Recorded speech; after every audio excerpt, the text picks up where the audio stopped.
On today's 2-minute checkup, the GLP craze, Ozempic, Wegovy, Rybelsus, chances are you've heard about them and maybe even considered them. Should you be taking these diabetes drugs for weight loss? I'm going to give you the ins and outs so you can decide. The 2-minute checkup with Dr. Dave. So these all have exploded in popularity. Ozempic, Wegovy, Mounjaro, and the pill pharma's Rybelsus. We call them GLP-1 agonists.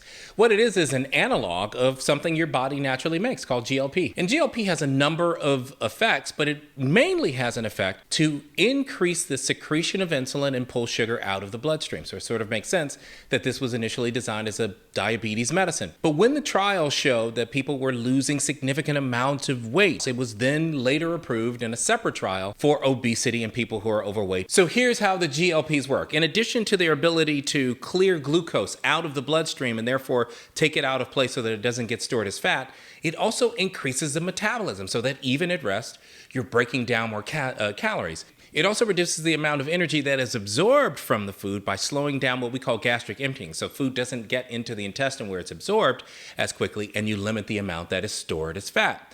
And then the other thing, and I think this is the breakthrough, is that it decreases the appetite by manipulating hormone ghrelin, which is the hunger hormone.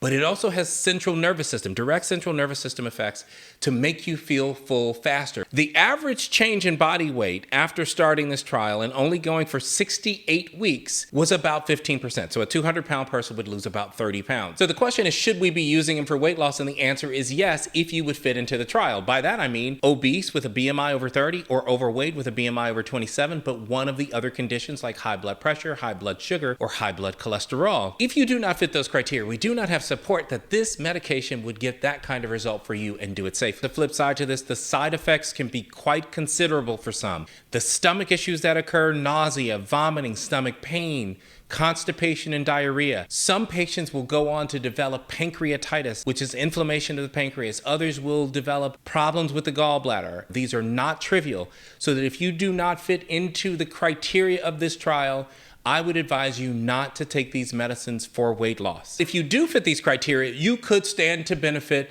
to lose the weight and do it safely. And why do I say could? Because there is no panacea to obesity and weight loss. You still have to develop and execute a strategy for increasing your exercise. You've got to work harder and decreasing the calories that you take in.